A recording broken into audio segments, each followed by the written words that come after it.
Well, hello everybody. Welcome. Sorry, running a little bit late tonight, but here I am. I am coming. Sorry. It is Delkim Live on a Tuesday. How are we all? I hope we are well.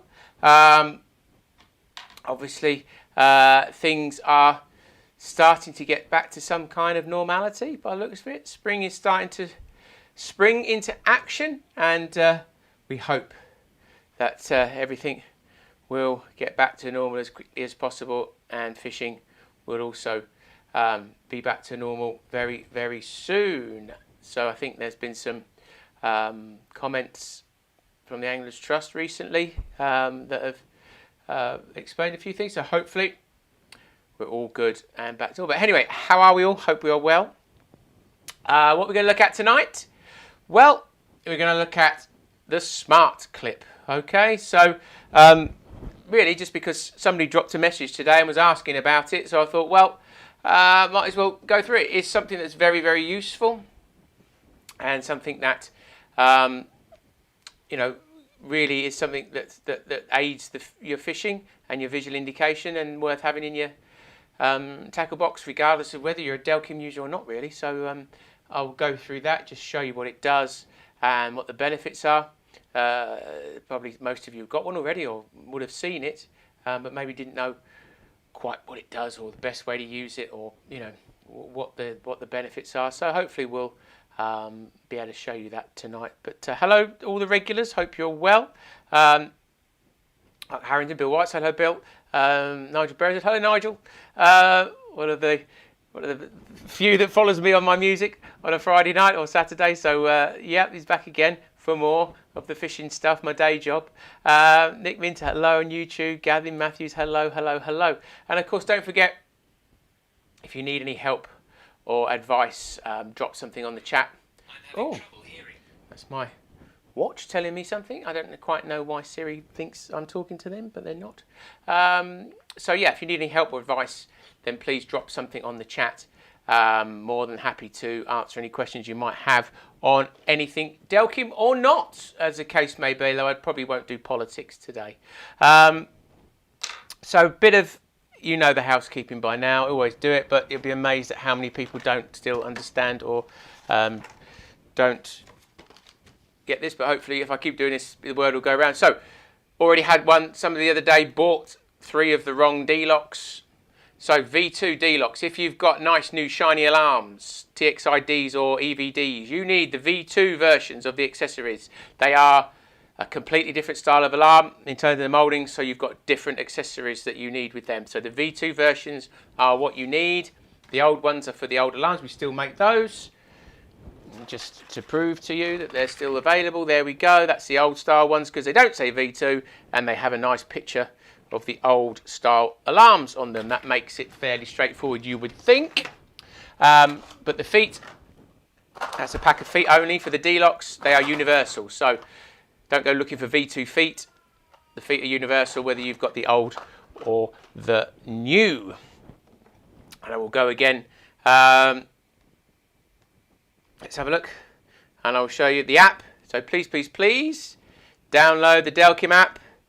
It's got video guides. I've told you all this, and it's going to become more relevant as time goes on. You've got instructions on there if you need stuff, help on old stuff, new stuff. You've got warranty if you want to do your warranty for your extra year's warranty, or if you need to send anything back, getting ready for fishing, then please you can download that. And one thing I will say, and I have done through this before, is that our alarms, they don't need servicing. Okay, so all you guys that go ring up, I just want to have the once over, can you service them? Well, we don't need to service them. We don't offer a servicing. There's no overhaul service. We fix faults. If you've got a fault, then we fix it, and we fix that quickly and within 10 working days, and we do that. But just sending your whole set back, can you have a look at them? I bought a second-hand set. I just want them given the once over. If they work, they work. There's nothing we can do. You cannot account for component value. We don't give them an overhaul. You don't just rip them apart and put them all back together again just because you want them put back as new. That's not what we do. But we fix faults. So if you've got products and they're working fine, you don't need to send them back for a service. If there is a specific fault, i.e. it's not sensing, it's not loud, something's beeping, you know, it's doing something out the ordinary, then yeah, get that back to us and we'll sort it. But don't please send items back and go, please service. That's always a pain in the backside, and there's not a lot we can do. So what we're going to talk about, the smart clip. So here we go. This is this little fella here. So this is a multifunctional line clip that fits to any rod in any position. I'll put it in front of me so you can see it better. There we go. Fits to any rod in any position to allow you to position the line where you want to aid your visual indication. Sounds a complicated mouthful, doesn't it? But, so I can, because it's got a nice, clip that on there. Okay, so that's a rod, effectively, just for this. So I've obviously got a proper setup just here. I'm just showing you how it is.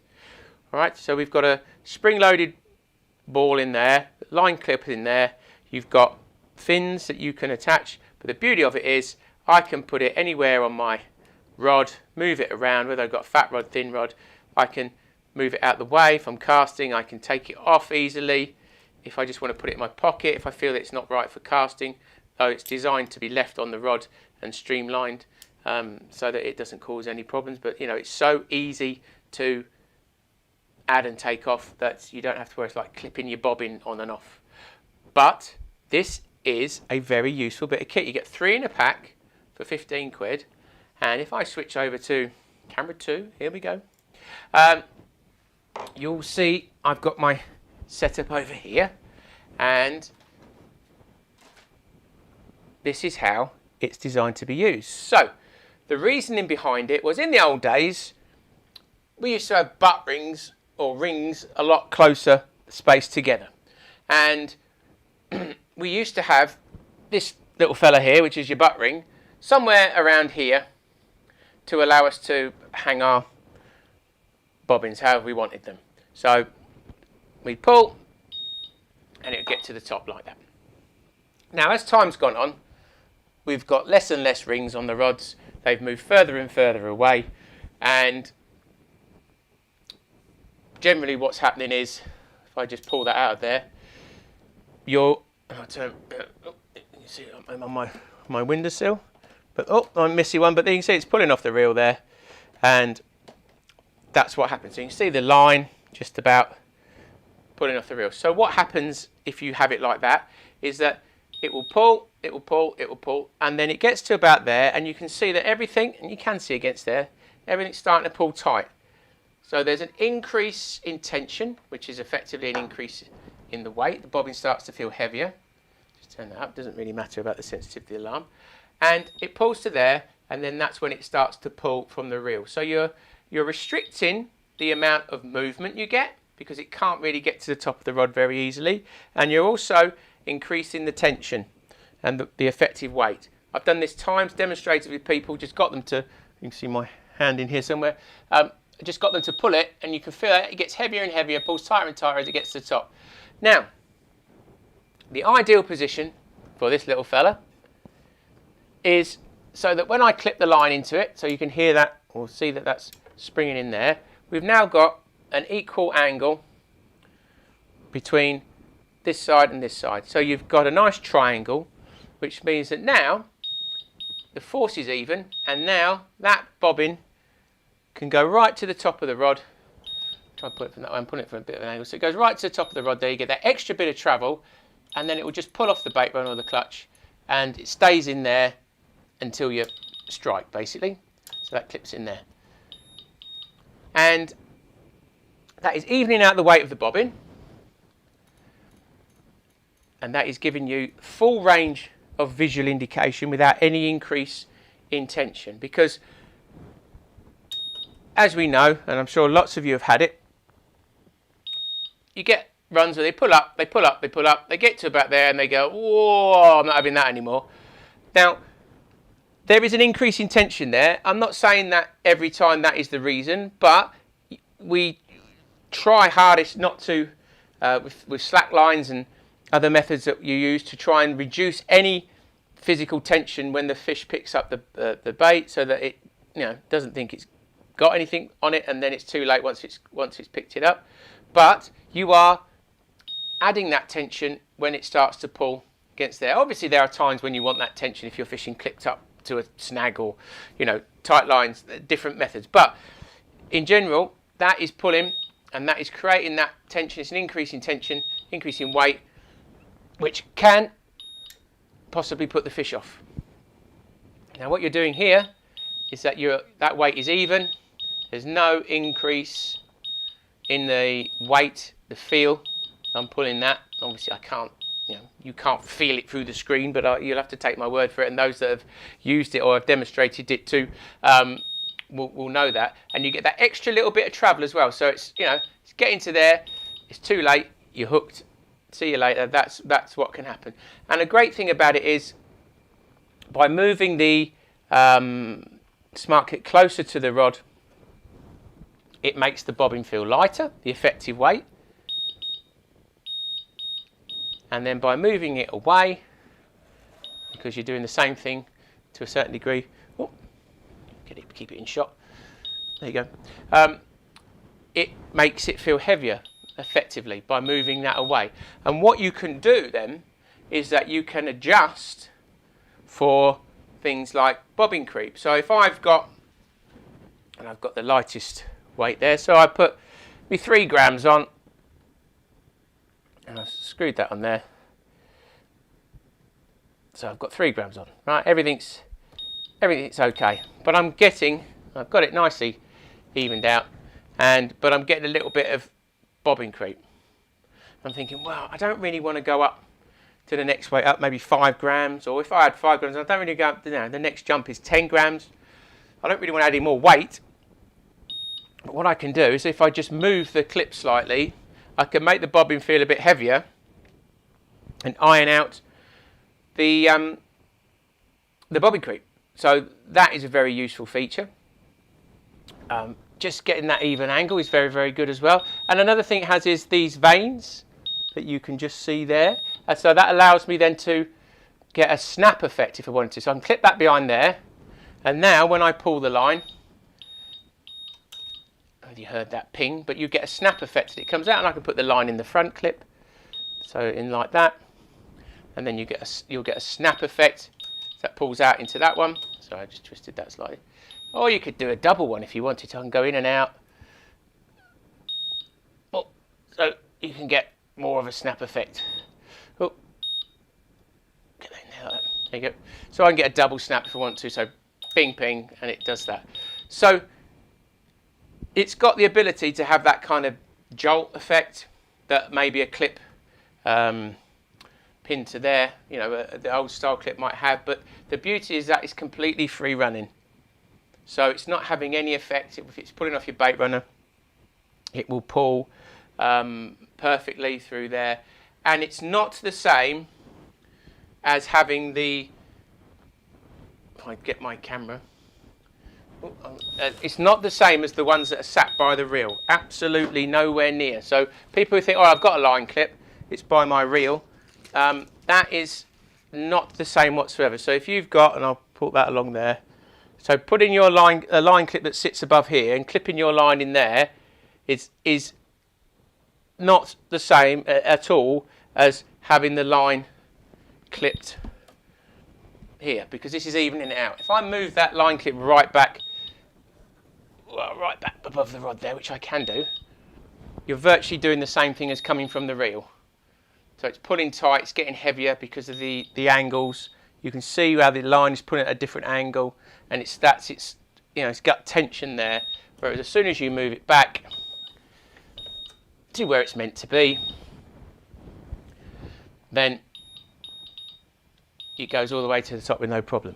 Somebody was asking me, and this is what triggered it today, is, oh, where do I put the butt ring when I'm using the smart clip? And he had the butt ring, I can't do it very easily with that, but he had the butt ring here. Okay, I would never fish, well, it's recommended, especially with our alarms, never have your butt ring against the alarm or near the front of the alarm. I would always put the butt ring, where possible,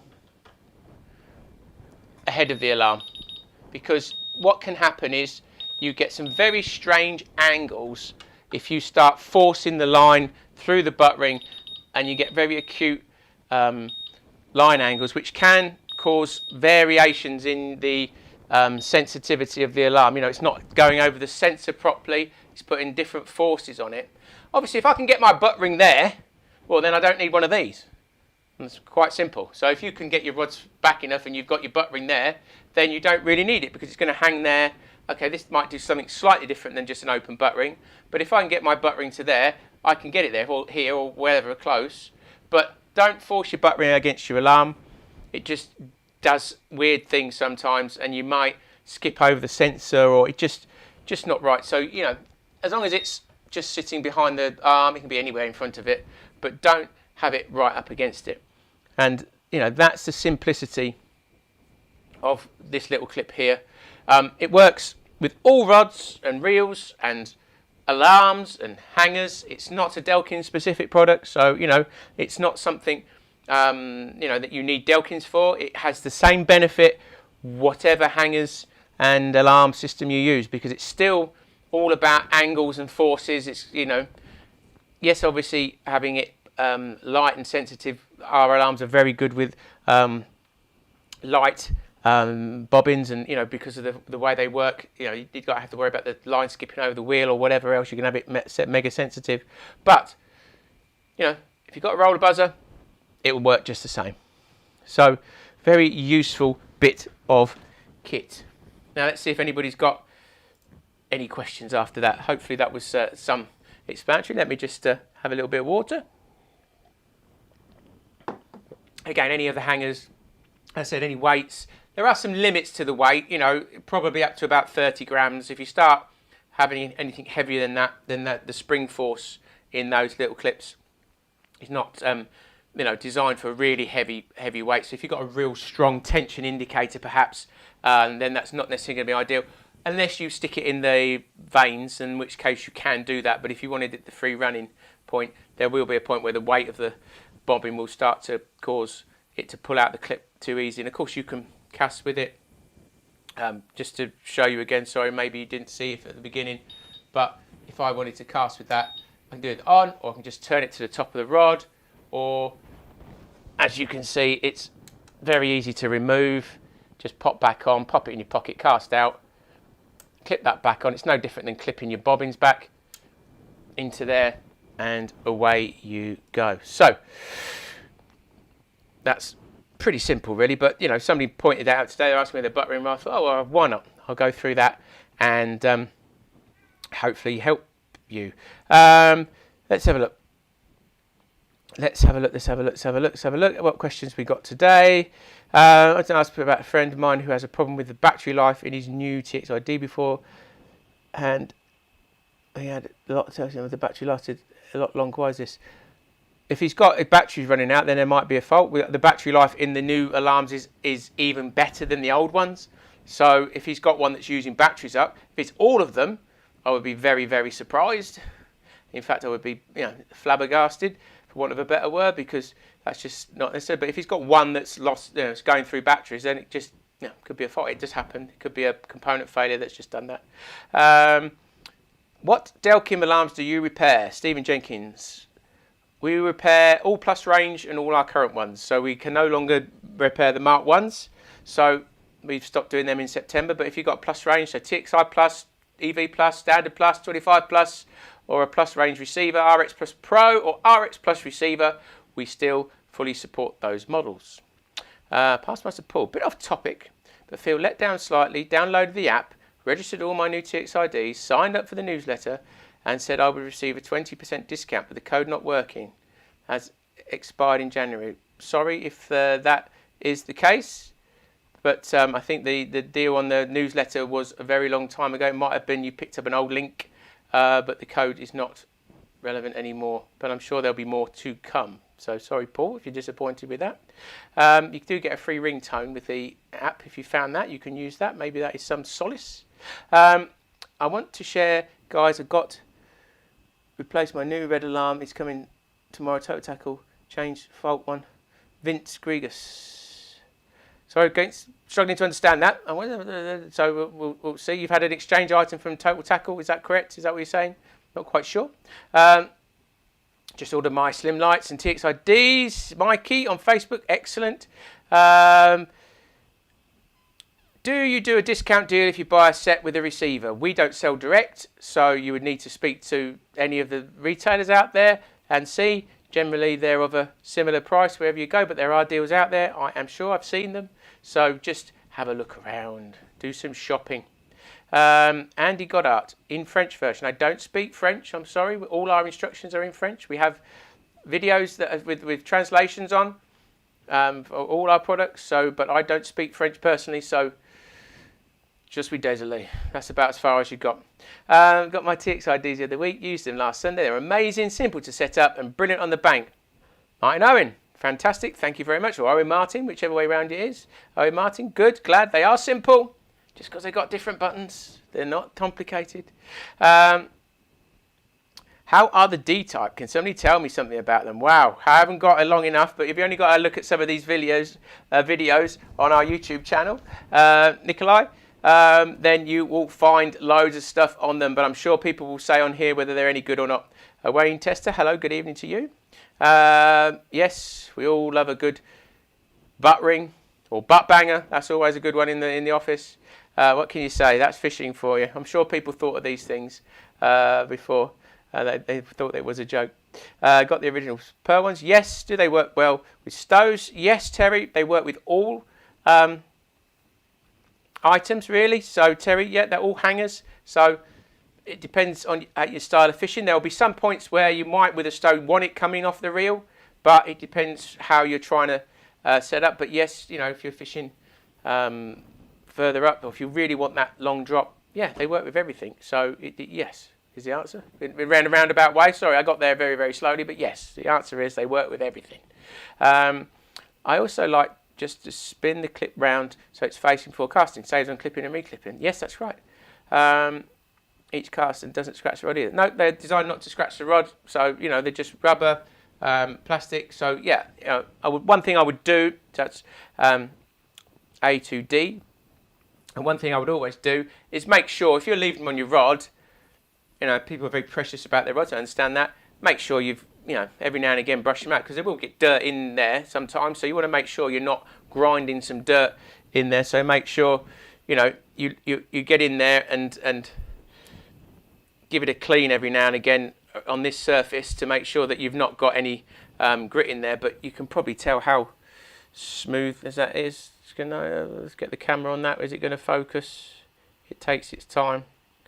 But, you know, I've had these on our show rods for ever and a day and, you know, never had a problem with them. But, yeah, I'm not out in the field with these particular rods using them. But, you know, we use them on all our other ones and they're absolutely fine. So it's never an issue. Right, what else we got? What a chance of the reed cutting a groove in it? Or the reed getting a groove cut in it? Absolutely no chance. So I assume you're feeling the sensor. So on our alarms, our vibration sensor. So that is it there. That's been the same. And that little beige piece of plastic, brownish piece of plastic that you see in there. And where's my actual sensor? Would you believe I can't find it? Where's that gone? Well, anyway, you saw it in there. Oh, there it is. So there it is. So that has been the same since a year dot. It does not get cut by line at all. Braid, you can't cut it. It just doesn't. So you never have a problem with that. So Philippe Payne, no problem. When are you going to develop a rechargeable Delkim? We don't need a rechargeable Delkim. Your battery lasts well over a year. So Kevin, there's no real need. So, you know, if you want to plug in a socket to recharge it or solar power or whatever, just going to add to the cost. The battery lasts forever, so you know, buying rechargeables in this instance is false economy. You know, rechargeable products are ones that use the battery up a lot. Ours lasts so long that there's no need. Even a receiver. So if I was, you know, if the battery was going in a couple of weeks, then I would definitely want a rechargeable battery in it. But still, 3 or 4 months shouldn't be a problem, or maybe longer. So not an issue. Thanks for my replacement Delk. Danny Luff, no problem. Thank you very much for the kind messages. Yes, you know, we do get a problem from time to time, but we deal with it quickly and we get it sorted. Evening, nice to see you once again. Christopher Cook, hello. Took the TXIDs and everything out last week. Managed to on the zigs and saw my first drop back bite with the nightly indication set. So happy with these alarms. They're amazing quality. Thank you very much. We do keep telling you, we don't just make rubbish. We do try our best. Can you explain what the left button does? Upon clicking it, it seems to change the sensitivity. All 2D. That is response and beep speed. So it does the beep speed. It does not change the sensitivity of the alarm. So I've done a whole, you've got to go and see the videos. It's not going to be something I can show now in the time that we've got left. But I've done setting response, I think 2 or 3 weeks ago. I did a whole video on setting response. It was very important. And I showed beep speed, or I've showed it on, in fact, probably 2 or 3 videos in the last 4 or 5 weeks. So you'll see that it changes the amount of beeps you get for a certain movement of the line. Your response control, the R control, that changes the response to the movement, to the amount of response you get to the movement. So that tapping of the line, how quickly it goes and activates, is what the R control does. And then the beep speed, you adjust that. So basically, when do you want it to hit the warble? If you want it to hit the warble instantly, put it into level 8. If you want it to hit the warble when it's a proper run and it's time to do something, then you probably want it, 2, 3, 1 even if you're using very high levels of response. The idea is to set the response level as high as you can, get away with for the conditions, and then adjust the beep speed accordingly. Once you've generally found the beep speed you like, you'll leave it there. But it's to stop it going into that meltdown straight away, so it doesn't just get a little knock and then go into the warble like could happen on the old plus range alarms when you had the high levels of sensitivity. So beep speed does not change the sensitivity. It changes the amount of beeps you get for a set amount of movement. That's basically what it does. How do I send one back to you? Got TXI Plus, getting the crackling sound from the speaker. Didn't mean to download our app. You can book in repairs from there or go to our website homepage. You'll see returns as well. Very simple. Do it on that. Automated service. Service second to none. Thank you very much. The app explains all. Yes, it does. Just go on the app. It does explain everything. You've got videos on there, instructional and explanational in terms of showing what you do. If I upgrade my Delkims with my slim lights, work with the later model. Yes, all our hangers work with all our alarms. So whether you've got night lights or slim lights, they've all got the same plug and it's the same socket. So yes, it does. It's just the accessories, the D-locks and safeties that are different. I've still ordered my polo shirt. Thank you very much, Paul. I do appreciate it. I'll take a look at the videos. Yes, all 2D. What about the lateral moves? Are they sensing it? There's a certain discussion about that. Nikolai, what about lateral moves? Are you meaning when the fish kites from left to right? Our alarms pick up, and that's proven since we started, more movement than any other bite alarm on the market. So a wheel has to move to make it go off, whereas our alarms, the line has to vibrate like a guitar string. So if you pluck the line, then that's it. But if you're fishing slack lines and the line and a fish comes towards you or sideways, it's unless it moves the line or vibrates the line, you're not going to pick it up anyway. Dropbacks are a difficult one as well. That will depend on the weight you've got to pick up the slack. So I can just go to, well, got 5 minutes, why not? So dropbacks, if that's what you're saying. But generally, if a fish is moving sideways or coming towards you, then you're going to get a drop back. So it's only as good as the weight you've got to take up the slack. So unless you've got good weight on your bobbin, then it's not going to take up the slack. If you're fishing in a situation where dropbacks are quite likely, then you definitely want to increase your weight and maybe increase your response levels or sensitivity levels to make sure you pick that up. But again, you as soon as you get a drop back, you're winding as fast as you can to pick up the slack in the first place. So, drop backs are always a difficult one to pick up. Even if the alarm has picked it up, for you to winding because it's coming towards you at 100 mile an hour, then that is always a difficult one. But you know, if it's kiting from side to side, I think I saw a video a while ago. I think Rob Hughes did an underwater one where he picked the line up. You know, it shows you how much sometimes can be going on without any movement being picked up. So again, I'm not going to get into technicals because I'm not necessarily an expert on these things, but you know, I've had discussion about slack lines. Of course, if you're fishing slack lines and the fish is coming towards you or going somewhere, you're never going to get any movement. I think, you know, I had a chat with, I think, Brian Scoyles once, who was fishing, and his partner, you know, a good angler next to him was using slack lines. He was just using a normal method, and he knew the fish were moving from side to side, and he was getting more indication than the guy who was fishing with the slack lines. So he'll always fish, you know, there. You know, he'll always fish directly and not fishing slack lines. But I understand there are, you know, horses for courses, different things. So, you know, you'll do well to move the line at maximum response without getting any kind of beep. It's just not possible. So, you know, again, our alarms pick up more movement than anybody else's, and it's totally controllable. So, but, you know, the fish are there to fool us, and we try our best to get around it and work it out. So, yeah, that's one of the things. Yeah, ideal for zigs, single beeps. Yep, so, you know, zigs, probably a similar thing to kiting from left to right. So the line's pinned, it can go this way, that way, but they're just tapping the line, and you're going to get something. So Wayne Tester's agreeing there that, you know, that single beep, something must have knocked it, therefore you can do that. And that has happened. I don't always say hit every single beep and you're going to have a fish, but it's that beep alerts you to something's going on. If you know you're fishing in a situation where something weird could happen, i.e. it could kite from side to side, or you're in a snag, or as you say, you're fishing with zigs, sometimes striking it can lead to a fish, or certainly you're on your rods and you're ready, certainly in a snag situation, instantly, as soon as it goes, you're there on your rods because you've been alerted, and then you can stop it hitting the snag. Whereas if you're fishing with a roller buzzer, you're generally not going to know anything until it's gone, and then you are having that risk of it already started to get in the snag before you had a time to grab it. But Andy Van Ruin, I will never use any other bite alarm. Well done to you all guys at Delkim. Well, thank you, Andre. Thank you very much indeed. I think that's a good point to leave it. So hopefully there's been some useful things tonight. We'll be back again next week, as you know, doing more of the same. But for now, take care, everybody. Stay safe.